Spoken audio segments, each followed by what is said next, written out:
Morning all of you. और आज के लेक्चर में हम बात करेंगे लाइट्स के बारे में। लाइट के बारे में कुछ बेसिक नॉलेज लेंगे कि लाइट क्या होता है और इससे रिलेटेड कुछ टॉपिक्स के बारे में हम डिस्कस करेंगे। तो आइए इसे स्टार्ट करते हैं। पहले हम देखेंगे यहाँ पे कि लाइट क्या होता है। लाइट जो होता है वो एक्चुअल में एक फॉर्म ऑफ एनर्जी होता है, मतलब एक एनर्जी के फॉर्म में हमें दिखाई देता है लाइट, ठीक है। और ये देख लेते हैं, यहाँ पे एक वर्ड आया है यहाँ पे, रिफ्लेक्शन एंड रिफ्रैक्शन, ठीक है। इन दोनों के स्पेलिंग में आप ध्यान दीजिए, इन दोनों के वर्ड में अंतर है दोनों में, ठीक है। आइए जानते हैं कि रिफ्रैक्शन क्या होता है और रिफ्रैक्शन क्या होता है। तो सबसे पहले रिफ्लेक्शन की अगर हम बात करें तो रिफ्लेक्शन में सपोज कीजिए कि यहाँ पे कोई हमारा एक रे है, उसके बाद यहाँ पे मिरर या कोई ऑब्जेक्ट है, मान लीजिए इसे मिरर ही मान लीजिए या ऑब्जेक्ट देख लीजिए। तो यहाँ पे क्या होगा कि जब कोई भी रे यहाँ पे इंसिडेंट होगी, ठीक है, तो इंसिडेंट हुई रे उसके बाद वो क्या हो जाएगी, ऐसे रिफ्लेक्ट होके हमें इधर प्राप्त होगी, ठीक है। वो नॉर्मल यहाँ पे इंसिडेंट हुई, फिर वो ऑब्जेक्ट से जुड़ के इधर आ जाएगी। तो ये जो हो रहा है ना, इसे ही हम रिफ्लेक्शन कहते हैं, क्योंकि कोई भी ऑब्जेक्ट थी, ठीक है, वो ऑब्जेक्ट का जो कोई भी रे था वो ऐसे यहाँ पड़ा, यहाँ किसी ऑब्जेक्ट पर पड़ा, सपोज कर लीजिए यहाँ पे कोई ऑब्जेक्ट है उस पर पड़ा और वहाँ से ये फिर इस दिशा में मुड़ गई है। तो ये जो है, ये जो नेचर है, इसे ही हम रिफ्लेक्शन कहते हैं, ठीक है। और अब बात करते हैं रेफ्रैक्शन क्या होता है। तो रेफ्रैक्शन जो होता है ना, उसमें हम कोई भी सपोज करेंगे कि इसमें भी एक ऑब्जेक्ट है, ठीक है, और लेकिन हम इसमें ये देखेंगे कि यहाँ पे अगर कोई रे इस तरह से वो हो रही है, रे इंसिडेंट हो रही है, तो वो क्या होगी, यहाँ पे इससे पहले केस में वो क्या हुई, रिफ्लेक्ट होके इस दिशा में आई थी, लेकिन अभी क्या होगी कि यहाँ से ऐसे तो रिफ्लेक्ट हुई, लेकिन उसके बाद वो सीधी ऐसे चली जाएगी, ठीक है, इधर ही ऐसे मुड़ते हुए चली जाएगी। ये इधर इस प्रकार का इसमें कुछ नहीं होगा। तो इसको जब ये ऐसे कोई भी जो किरण है वो इस तरह से जाएगी ना, तो उसको हम रिफ्रैक्शन बोलते हैं, ठीक है। ये हो गया हमारा रिफ्लेक्शन। और रेफ्रैक्शन के बारे में आप पढ़ लिए। अब कुछ इंट्रोडक्शन देख लेते हैं लाइट की। आप ये तो जान ही गए कि रिफ्रैक्शन क्या होता है और रिफ्लेक्शन क्या होता है। ये दोनों में जो मेन अंतर है वो ये है कि फर्स्ट वाले केस में जो रे इंसिडेंट होगी उसके बाद वो इस तरफ आ जाएगी, ठीक है, मुड़ जाएगी। और जो दूसरा है रिफ्रैक्शन, उसमें कोई भी रे अगर ऑब्जेक्ट पर पड़ रही है तो वो सीधे इस दिशा में या कहीं भी दिशा में चली जाएगी, ठीक है। अब हम बात करते हैं कि the light help us to see object. जो भी लाइट रहती है, हमें लाइट क्या करती है, उसके मदद से ही हम किसी भी ऑब्जेक्ट को देख पाते हैं। आप ये जानते हैं कि हम किसी भी यहाँ पे जितनी ऑब्जेक्ट देख रही है आपके सामने जो भी है, या आप इस वीडियो को ही कैसे देख पा रहे हैं, क्योंकि कोई भी जो ऑब्जेक्ट है, ठीक है, सपोज कर लीजिए कि आपका बुक है, उस पर लाइट पड़ी है, ठीक है, और वो जो लाइट पड़ रही है वो रिफ्लेक्ट होके आपकी आइज पे आ रही है, आपकी आइज पे आ रही है, इसी वजह से ही आप उस ऑब्जेक्ट को देख पा रहे हैं, ठीक। तो ये पहला हो गया, the light help us to see object. और सेकंड है an object reflect light that fall on it, ठीक है, कोई भी ऑब्जेक्ट उनके ऊपर जो लाइट पड़ेगा उसको रिफ्लेक्ट करता है, और ये रिफ्लेक्टेड जो लाइट होता है उसको हमारा आई रिसीव करता है, उसकी वजह से ही हम कोई भी ऑब्जेक्ट को देख पाते हैं। बहुत सारे फिनोमिना है जो कि लाइट से एसोसिएटेड होते हैं, ठीक है। सपोज कर लीजिए कि आपने देखा होगा कि मिरर पे हमारी इमेज जो बनती है, साथ ही साथ तारों का चमकना, ट्विंकलिंग ऑफ स्टार्स, और ब्यूटीफुल कलर्स ऑफ रेनबो आप सबने देखा होगा। तो रेनबो के जो कलर्स होते हैं उसमें 7 कलर्स हमें दिखाई देते हैं। वो सारे कलर्स भी किस लिए दिखाई देते हैं, लाइट की वजह से ही होता है ये। और यहाँ पे फोर्थ है light travel in straight line. Light जो होता है हमारा वो स्ट्रेट लाइन में ट्रेवल करता है, ठीक है। तो इसको हम एक पार्टिकल की तरह सपोज कर सकते हैं, क्योंकि लाइट जो है हमारा वो एक स्ट्रेट लाइन में, अभी हम ये मान रहे हैं कि लाइट जो हमारी स्ट्रेट लाइन में ट्रेवल कर रही है, इसको इसलिए हम इसको पार्टिकल्स कह सकते हैं, ठीक है। अब देखते हैं, लेकिन इससे पहले हमने क्या पढ़ा अभी कि लाइट जो है स्ट्रेट लाइन में ट्रेवल करी, इसलिए हम इसे पार्टिकल कह सकते हैं। लेकिन आपकी ये नॉलेज यहाँ पे आपको हो सकता है थोड़ा गलत नजर आए, ठीक, कैसे देखते हैं। But sometime light travel as waves. कभी कभी आपने देखा होगा कि लाइट हमें ऐसे दिखती है कि वो किसी भी, अगर सपोज कर लीजिए ऐसे पड़ रही है, तो वो हल्की ऐसे मुड़ती हुई जाती है, एकदम स्ट्रेट लाइन में नहीं जाती, कहीं ऐसे सीधी जा रही है, फिर मुड़ जा रही है, फिर ऊपर जा रही है, ऐसा भी कभी कभी हमने देखा है लाइट का नेचर। ठीक, तो ये जो होता है, but some time light travel as wave के फॉर्म में भी। ये जो फॉर्म है वो किसका है, वेव का। वेव ऐसे ही जाती है ना, ये वेव का फॉर्म है, इसलिए हम कभी कभी हमें क्या होता है कि लाइट वेव के फॉर्म में भी प्राप्त होता है। When light passes through the edge, आप सब ने वो देखा होगा रैम्बो। ठीक है, रैम्बो की हमने बात की। रैम्बो हमें सीधा दिखाई देता है क्या? रैम्बो के सारे कलर्स ऐसे सीधे दिखाई देते हैं? बिल्कुल नहीं। रैम्बो जो हमें दिखाई देता है वो हमें कुछ इस तरह का दिखाता है, एक बैंड लिया हुआ, वो ऐसा सीधा चल रहा है फिर बैंड ले रहा है, ऐसा दिखाई देता है हमें। वो क्यों होता है? क्योंकि वही एक जो लाइट का ड्यूल नेचर के कारण जो दूसरा नेचर होता है वो वेव फॉर्म में होता है, जो हल्का सा बैंड हो जाता है। When light passes through the edge of an opaque object, ठीक है, अगर किसी opaque ऑब्जेक्ट में लाइट वो हो रहा है पासेस, उसके opaque ऑब्जेक्ट क्या होता है ये जान लीजिए आप पहले। ये opaque ऑब्जेक्ट जो होता है ना, जैसे आप कुछ देखे होंगे, जैसे ग्लास या कुछ ऑब्जेक्ट होते हैं जिसमें हम आर पार पूरी तरह से देख लेते हैं, लेकिन वहीं अगर हम स्टील या मेटल की बात करें तो उसमें हमें आर पार दिखाई देता है क्या? नहीं, तो उसे ही हम opaque ऑब्जेक्ट कहते हैं। When light passes through the edge of an opaque object, the light has tendency to bend around. Light की जो टेंडेंसी होती है ना, उससे वो कुछ बैंड की तरह ऐसे टाइप हो जाता है, ये बैंड की तरह मुड़ जाता है। इस फिनोमिना को ही हम डिफ्रैक्शन कहते हैं। लाइट का इस तरह से बैंड की तरह जो मुड़ना होता है ना एक पॉइंट में, उसे ही हम डिफ्रैक्शन कहते हैं। So light has a dual character, the basis of modern quantum theory. Modern quantum theory के अनुसार क्या कहेंगे हम कि लाइट जो है हमारा दो नेचर का होता है। पहला जो नेचर में हमने देखा कि लाइट हमारी स्ट्रेट लाइन में जा रही है तो हम उसको पार्टिकल कंसिडर कर सकते हैं, लेकिन दूसरे ही तरफ हमने क्या देखा कि लाइट कभी कभी ऐसा मुड़ के भी जाती है, मतलब वो वेव फॉर्म में भी कभी हल्की बैंड होती हुई जाती है, इसलिए हम इसे वेव फॉर्म में भी कह रहे हैं। तो क्या हो गया कि लाइट, तब जो साइंटिस्ट थे उन्होंने बताया कि लाइट जो होता है उसका ड्यूल नेचर होता है। वो ऐसा नहीं कह सकते हम कि वो इस मतलब एक पार्टिकल नहीं है भी नहीं कह सकते, और वेव फॉर्म में भी है नहीं कर सकते। ये दोनों जो होता है ये उसका नेचर होता है। अब देखते हैं some basic term related to light. Light से रिलेटेड कुछ टर्म्स देख लेते हैं हम जो कि बहुत इंपॉर्टेंट हैं।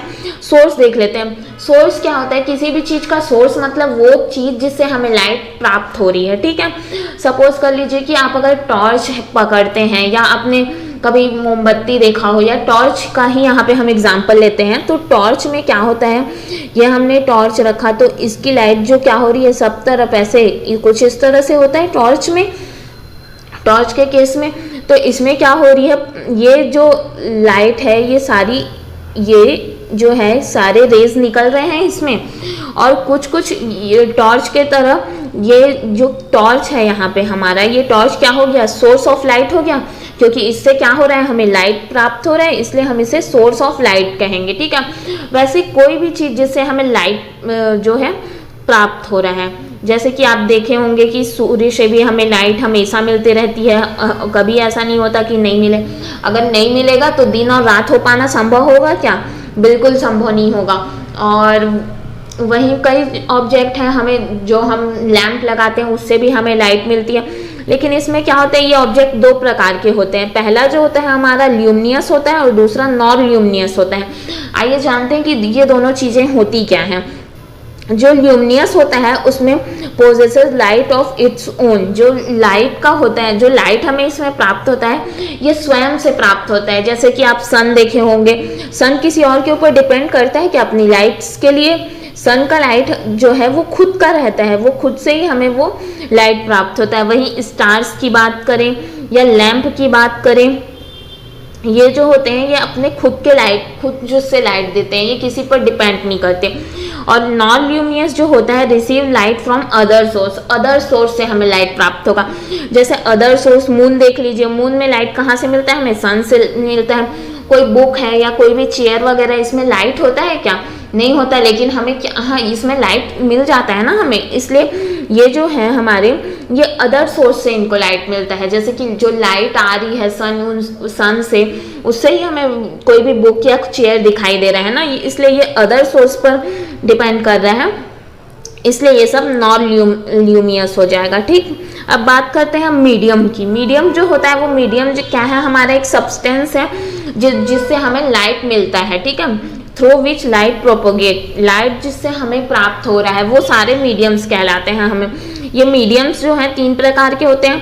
पहला जो है हमारा ट्रांसपेरेंट होता है, ट्रांसपेरेंट मीडियम, दूसरा ट्रांसलूसेंट मीडियम, और तीसरा जो होता है ओपेक मीडियम होता है। ठीक है, ट्रांसपेरेंट मीडियम का एग्जांपल आप समझ लीजिए, कोई भी ग्लास, कोई भी अगर ग्लास है ना, तो वो ट्रांसपेरेंट मीडियम का एक परफेक्ट एग्जांपल है। क्यों? क्योंकि उसमें हम ट्रांसपेरेंट रहता है, वो उसमें हम पूरा आर पार देख सकते हैं ना, कांच की गिलास या कोई भी कांच के आप बाउल सपोज कर लीजिए। और वहीं बात करें ट्रांसलूसेंट की, तो ट्रांसलूसेंट में एग्जांपल में आप ले सकते हैं पेपर वगैरह आ जाएंगे इसमें। और बात करें ओपेक ऑब्जेक्ट, इसके बारे में हमने पढ़ा ही है कि ओपेक के लिए मेटल ले सकते हैं हम, कोई भी मेटल जो है हमारी वो ओपेक होती है, उससे हम आर पार नहीं देख सकते। कोई भी मेटल या स्टील बॉडी का कुछ भी अगर ऑब्जेक्ट है तो उससे हम आर पार देख पाना हमारा संभव नहीं होता है। ठीक, अब देखते हैं कि रेस क्या होते हैं। रेस जो होता है, light travel in straight line called rays, मतलब हम सब ने इससे पहले भी पढ़ा और जाना कि लाइट जो ट्रेवल करता है वो क्या एक स्ट्रेट लाइन में जाता है, इसलिए उसे पार्टिकल्स भी कहते हैं हम। तो जो लाइट जो हमारा स्ट्रेट लाइन में जा रहा है उसको ही हम क्या कहते हैं, रे कहते हैं। ठीक है, तो रे जो होता है इसमें 3 टाइप्स हम देखेंगे। पहला जो होगा कन्वर्जेंट होगा, दूसरा डाइवर्जेंट होगा, और तीसरा पैरेलल होगा। ये सारी चीज़ें आपको बिल्कुल याद रखने के लिए है, ताकि आप इसे बाद में जब ये टॉपिक्स आप देखें तो आपको ऐसा नहीं होना चाहिए कि ये बिल्कुल मतलब इस वर्ड का मीनिंग ही ना पता हो। इसलिए ये जो है हमारा सेशन बहुत इंपॉर्टेंट है, क्योंकि इसमें हम बेसिक कुछ पॉइंट्स देख रहे हैं जो आगे रेस को समझने, लाइट को या इसके रे ऑप्टिकल्स, ऐसे कुछ भी चैप्टर पढ़ने में हमारी हेल्प करेगा। देख लेते हैं कि कन्वर्जेंट क्या होता है। Ray of light meet at a particular point. ठीक है, जब जो लाइट के रेज हैं वो एक पर्टिकुलर पॉइंट में मिल रहे हैं। सपोज कर लीजिए कि यहाँ से भी कोई लाइट आ रही है, ठीक, यहाँ से भी कोई लाइट आ रही है, यहाँ से भी कोई लाइट आ रही है, यहाँ से भी कोई लाइट आ रही है, ठीक होगी। तो यहाँ पे जो ये पॉइंट है, एक पर्टिकुलर पॉइंट है जिसमें सारी लाइट्स मिल रही हैं, तो इसको हम क्या करते हैं, कॉन्वर्जेंट कहते हैं हम। जब कोई भी रे ऑफ लाइट एक पर्टिकुलर पॉइंट पे मिलती है ना, तो इसे कन्वर्जेंट कहते हैं हम। और वहीं अगर बात करें डाइवर्जेंट की, तो वो कन्वर्जेंट का जस्ट अपोजिट होता है। ये जो रेस हैं वो क्या होती है, स्प्रेड हो जाती हैं। ठीक, तो ये हो गया हमारा कन्वर्जेंट का जस्ट अपोजिट हमारा हो जाएगा डाइवर्जेंट। इसमें रेस जो है ये बिल्कुल ऐसे सेपरेटेड हो जाती है, अपना अपना एक वो हो जाता है इनका, स्प्रेडिंग ऑफ रेस, मतलब रेस जो है हमारी स्प्रेड हो जाएगी। ठीक है, और पैरेलल हम जानते ही हैं कि पैरेलल में क्या होती है, सीधी लाइन होती है हमारी कोई भी। ये हो गया हमारा पैरेलल वेव का। आपने जान लिया कि कन्वर्जेंट क्या होता है, जब एक पर्टिकुलर पॉइंट पे सारी रेज आकर मिले तो वो हमारा हो जाता है कन्वर्जेंट। और डाइवर्जेंट में होता है तो ये कोई भी रेस होती है वो क्या होती है, सब तरफ फैल रही है, अलग ही अलग में सब तरफ स्प्रेड होते जा रही है लाइट्स। ये क्या हो गया हमारा डाइवर्जेंट। और पैरेलल में हमें एक सीधी रे मिलती है हमें, ये हमारा पैरेलल हो जाता है। ठीक, अब देखते हैं reflection of light. Reflection of light हमने अभी देखा ही है इससे पहले कि क्या होता है, कोई भी ऑब्जेक्ट अगर किसी, यहाँ पे सपोज कर लीजिए मिरर तो ऐसे पड़ रही है, तो इस तरह से अगर दोबारा उस ऑब्जेक्ट से टकरा के कहीं जा रही है तो उसे ही हम क्या कहते हैं, रिफ्लेक्शन कहते हैं हम। ठीक, ये हो गया हमारा रिफ्लेक्शन, ये हमने पढ़ा ही था। तो the bouncing back of light in the same medium. ठीक, जब कोई भी लाइट है वो बाउंस बैक कर रहा है सेम मीडियम में, तो वो क्या हो जाएगा हमारा, उसे ही हम रिफ्लेक्शन कहेंगे। रिफ्लेक्शन में भी टू टाइप्स के होते हैं रिफ्लेक्शन। पहला जो होता है हमारा रेगुलर होता है और दूसरा इर्रेगुलर होता है। बात करते हैं कि इनरेगुलर और रेगुलर में डिफरेंस क्या होता है मेन। ये सपोज कर है ये हमारा मिरर है, ठीक है। तो मिरर में क्या होगा यहाँ पे कि यहाँ से समझिए यहाँ पे कोई ऑब्जेक्ट है, ठीक, तो यहाँ पे कोई ऑब्जेक्ट का क्या होगा, एक पॉइंट से यहाँ से रे गई ऐसे, उसके बाद ये इधर रिफ्लेक्ट हो गई, ठीक। सेकेंड पॉइंट में भी रे गई इस तरह से और ये फिर ऐसे रिफ्लेक्ट हो गई। या आप ये कर सकते हैं, अगर एरो के अकॉर्डिंग हम देखें तो कोई भी पॉइंट में इधर कोई ऑब्जेक्ट है और यहाँ से कोई रेज इस तरह से, ये फर्स्ट वाले केस में रेस ऐसे गई, इधर रिफ्लेक्ट हुई, इधर गई, फिर इधर रिफ्लेक्ट हो गई, ठीक है। तो इस प्रकार का जो रिफ्लेक्शन होगा उसको हम रेगुलर रिफ्लेक्शन कहेंगे, क्योंकि वो किसी भी मिरर से टकरा रहा है और उसके बाद जस्ट इस दिशा में ऐसे रिफ्लेक्ट हो रहा है, ठीक है। नॉर्मल जो ऐसे टकरा रहा है फिर सीधा अगर यहाँ पे कोई एंगल बन रहा है तो वही एंगल इधर भी बनेगा। ये इस टाइप का जो रिफ्लेक्शन होता है ना उसे रेगुलर रिफ्लेक्शन कहते हैं। वहीं बात करें अगर इर्रेगुलर की, तो इसमें क्या होगा कि सपोज कर लीजिए यहाँ पे कोई ऑब्जेक्ट है, ठीक। ये ऑब्जेक्ट यहाँ से गई हमारी कोई भी ऑब्जेक्ट, और ये पहली वाली ऑब्जेक्ट तो रिफ्लेक्ट हो गई। मान लीजिए पहली वाली ऑब्जेक्ट रिफ्लेक्ट हो गई, लेकिन वही ऑब्जेक्ट की अगर दूसरी तरफ की बात करें तो हमें क्या केस मिलेगा कि वो ऑब्जेक्ट जो है वो रिफ्लेक्ट ना होके क्या हो गई, ऐसे सीधी आ गई, सीधी आ गई। तो इसको हम रिफ्लेक्शन कहेंगे क्या, तो ये जो हमारा हो जाएगा इनरेगुलर रिफ्लेक्शन कहलाएगा, ठीक है।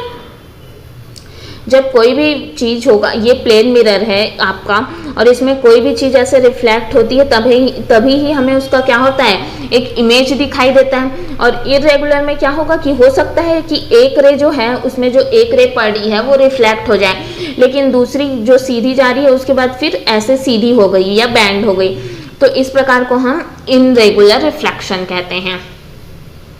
अब देखते हैं कि लॉ ऑफ रिफ्लेक्शन क्या होता है। लॉ ऑफ रिफ्लेक्शन में क्या होता है, हमें दो तीन बातें जो है हमें याद रखनी है लॉ ऑफ रिफ्लेक्शन की, जो कि है इंसिडेंट रे हमारा क्या होता है, रिफ्लेक्टेड रे क्या होता है, ये सब हमें देखना है। इंसिडेंट रे मतलब वो रे जो इंसिडेंट हो रही है, ठीक है। ये यहाँ से कोई रे इंसिडेंट हो रही है इस पर, इस मिरर पे, तो ये हमारी इंसिडेंट रे कहलाएगी। और ये क्या हो रही है, रिफ्लेक्ट हो गई इधर, तो ये जो हो जाएगी रिफ्लेक्टेड रे कहलाएगी। और ये जो हमारा पॉइंट होगा, ये डॉटेड वाला लाइन जो दिख रहा है आपको, ये नॉर्मल होगा। एक सेकेंड ना,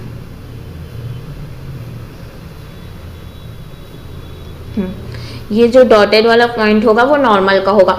और यहाँ पे जो इंसिडेंट रे वाला जो ये एंगल दिख रहा है आपको, ये इंसिडेंट रे के आई से इसे डिनोट करेंगे, ये हमारा आई हो जाएगा। इसको हम, ये जो एंगल को हम क्या कहेंगे, आई एंगल होगा ये। और जो सेकेंड एंगल हमारा बन रहा है रिफ्लेक्टेड, तो इसे रिफ्लेक्टेड का फर्स्ट लेटर जो है आर से डिनोट कर रहे हैं, और इस कोण को हम क्या कहेंगे, आर, कोण आर रहेगा ये, ठीक है। ये एंगल हो गया हमारा। अब देख लेते हैं हम कि इसमें इसका फर्स्ट लॉ क्या कहता है। फर्स्ट लॉ जो कहता है वो, इसके कुछ कुछ लॉज हैं, तो लॉ ऑफ रिफ्लेक्शन हमें जानना बहुत जरूरी है लाइट को जानने के लिए कि लाइट किस प्रकार से रिफ्लेक्ट हो रहा है, किस प्रकार से इमेज बन रही है। तो इसके लिए देख लेते हैं पहला फर्स्ट लॉ जो है हमारा, incident ray, reflected ray and normal all lie in the same plane, ठीक। पहला जो ये सब क्या हो रही है, किसी एक ही प्लेन पर लाई कर रही है तीनों प्रकार की रेज हमारी। और सेकेंड लॉ है angle of reflection, r is equal to, ये जो एंगल है ना, सेम एंगल यहाँ पे भी बनेगा। अगर आई जो है, जो कोण एंगल आर है इक्वल टू एंगल आई होगा, तो यहाँ पे सपोज कर लीजिए कि अगर आर 45 है, ठीक है, यहाँ पे 45 डिग्री का अगर बन रहे हैं, तो यहाँ पे भी क्या होगा, हमें 45 डिग्री का ही मिलेगा।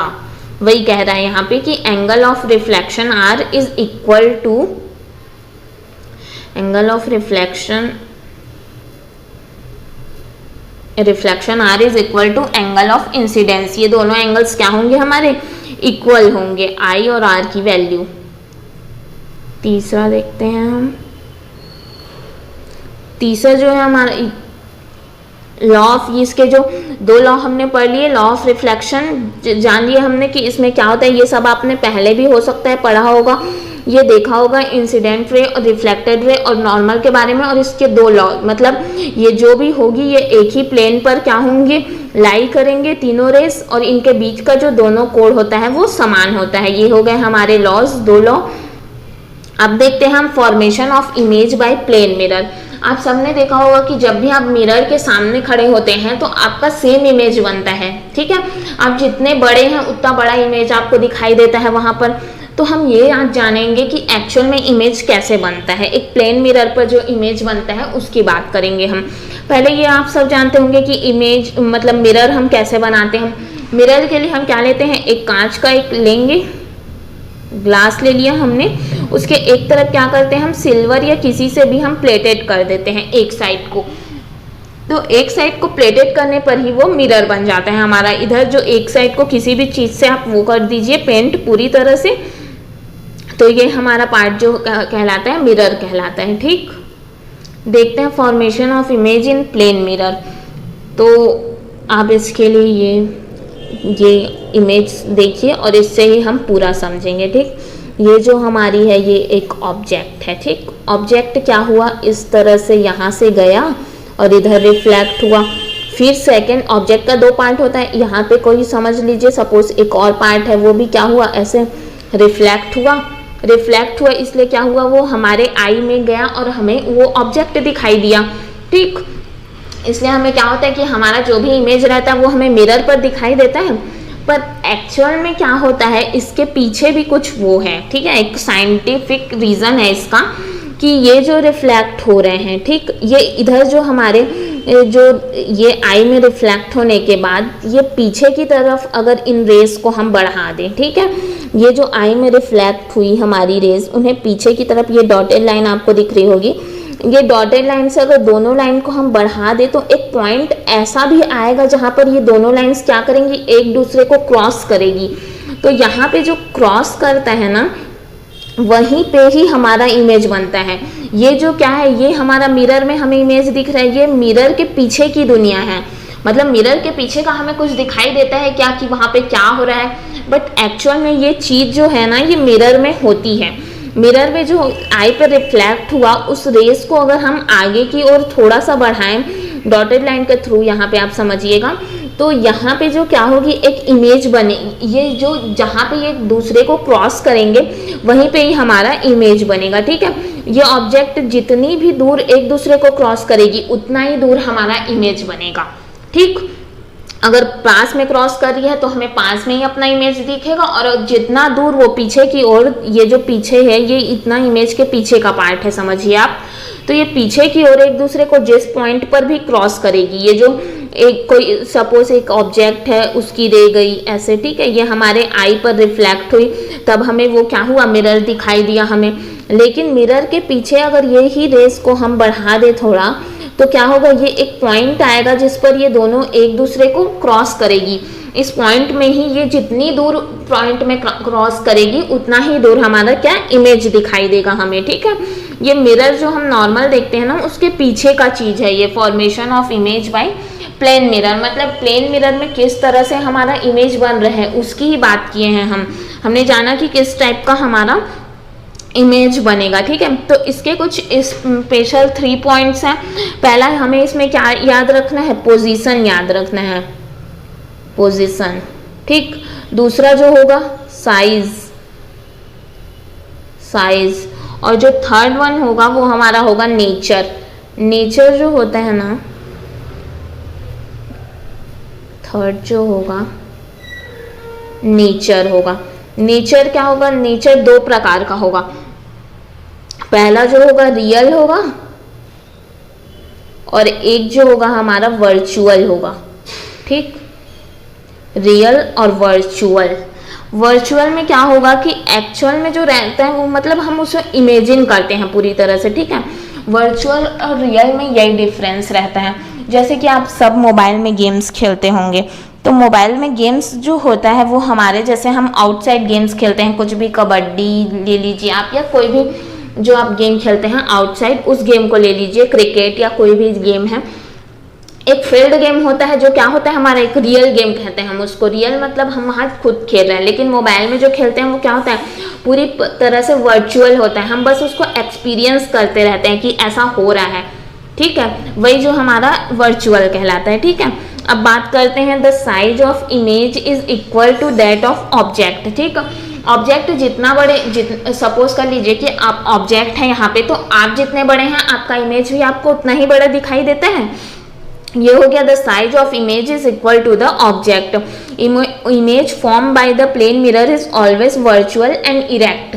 ये जो होता है, जो मिरर से हमें मतलब एक मिलता है इमेज, वो पूरी तरह से क्या होता है, वर्चुअल होता है। वर्चुअल क्यों कह रहे हैं अब हम इसे, क्योंकि ये जो है हमारा कभी वर्चुअल में क्या होगा, हमारा ये जो रियल में पीछे जो हो रहा है वो हमें दिखाई दे रहा है क्या, नहीं, ये पूरी तरह क्या कर रहे हैं, हम इमेजिन किए कि पीछे एक पॉइंट पर, जितनी दूर पॉइंट पे मिल रहा है वहाँ पे हमारा इमेज बन रहा है। ये जो इमेज हमारा मिल रहा है ये क्या है, पूरी तरह से वर्चुअल है। और इरेक्ट मतलब ये होता है कि कभी कभी आपने देखा होगा मिरर पे आपको कभी आपका चेहरा कुछ मोटा सा या कुछ ऐसे सकरा टाइप का ऐसा दिखाई देता है, उसे हम इरेक्ट कह रहे हैं यहाँ पे, ठीक। The image form this as far behind the mirror as object is front of it. मतलब आप फ्रंट में आप जितने भी दूरी पर हैं उतने ही दूरी पर आपका क्या होगा, इमेज। वही चीज़ हमने पढ़ा कि कोई भी ऑब्जेक्ट जितनी दूरी पर ही है उसकी इमेज भी उसमें पीछे उतने ही दूर तरफ क्रॉस करेगी और वहाँ पे इमेज बनेगी। और the image is literally inverted. Inverted मतलब क्या होगा कि जैसे आप देखे होंगे कि इमेज में जो आपका लेफ्ट हैंड है वो राइट दिख रहा है, राइट है लेफ्ट दिख रहा है, ऐसा आपने कभी महसूस किया है? ये जो होता है इसे ही हम इन्वर्टेड कहते हैं। ये बात हो गई इन्वर्टेड की, left to right and vice versa, ठीक। ये हो गया हमारा फॉर्मेशन ऑफ इमेज। हमने जान लिया कि एक्चुअल में इमेज जो हमारी बन रही है, कि कभी भी मिरर में हम इमेज देखते हैं तो वो कैसे बनता है, इसके बारे में हमने बात कर ली। होप आपको इतना समझ आया होगा कि जो इतने मतलब कोई भी इमेज बन रहा है वो क्यों बन रहा है, और इससे पहले हमने जितनी भी पॉइंट्स पढ़ी, होप ये आपको क्लियर हुए होंगे। अब बात करते हैं स्फेरिकल मिरर्स की, ठीक है। इससे पहले तक हमने क्या देखा, हमने पूरी बात हमारी किस में थी, प्लेन मिरर के बारे में हमने पढ़ी कि प्लेन मिरर में कैसे इमेज बनता है, क्या होता है। लेकिन हम यहाँ पे क्या बात करेंगे, स्फेरिकल मिरर। स्फेयर आप सबने देखा होगा, स्फेयर ये मैथ्स में भी आपने पढ़ा होगा। ये जो स्फेयर है हमारा, ठीक है, the reflecting surface of a spherical mirror में be curve inwards and outwards, ठीक। जो रिफ्लेक्टिंग सरफेस होता है स्फेरिकल मिरर का, वो कभी कभी इनवर्ड मतलब अंदर की तरफ होता है और आउटवर्ड मतलब बाहर की तरफ, ठीक। सपोज कीजिए कि ये एक स्फीयर है, इसको आप क्या करिए, दो भाग में बांट दीजिए, ठीक। तो ये आपका पहला हो जाएगा, फर्स्ट पार्ट हो जाएगा आपका, ये जो है हमारा ये सेकेंड पार्ट हो जाएगा, ठीक। तो आपको इमेज कुछ इस तरह से मिलेगी, एक इधर वाला मिलेगा और एक इधर वाला मिलेगा। तो यही जो हमें दो पार्ट मिला, कोई किसी भी स्फेयर को हमने दो पार्ट किया तो हमें ये क्या मिल गया, दो तरह के मिल गए, फर्स्ट पार्ट और सेकंड पार्ट। ये जो हैं ये दो टाइप ही हमारे स्फेरिकल मिरर के टाइप्स होते हैं। पहला जो होता है कॉनकेव मिरर होता है और दूसरा कॉन्वेक्स मिरर होता है। बात करते हैं कि ये दोनों मिरर्स होते क्या हैं। पहले देखते हैं कॉनकेव मिरर क्या होता है। केव आप सबने देखा है, केव क्या रहता है, केव्स में जो रेज हैं वो किधर ऐसे अंदर की तरफ जाती हुई दिखाई देती हैं, इस तरह से कुछ। ये जो है हमारा ये कॉनकेव मिरर है, ठीक है। यहाँ से केव में जैसे जा रहा है वैसे दिखाई दे रहा है आपको सारे रेज। ये हो गया कॉनकेव, और इसके अपोजिट जो मिरर है वो हमारा कॉन्वेक्स हो जाएगा। देखते हैं कॉनकेव मिरर का क्या है। ए spherical mirror reflecting surface is curved inwards में क्या रहता है, ये इनवर्ड्स मतलब अंदर की ओर एक कर्व सा दिख रहा है आपको केव की तरह, केव पे सारे रेस पड़ रहे हैं।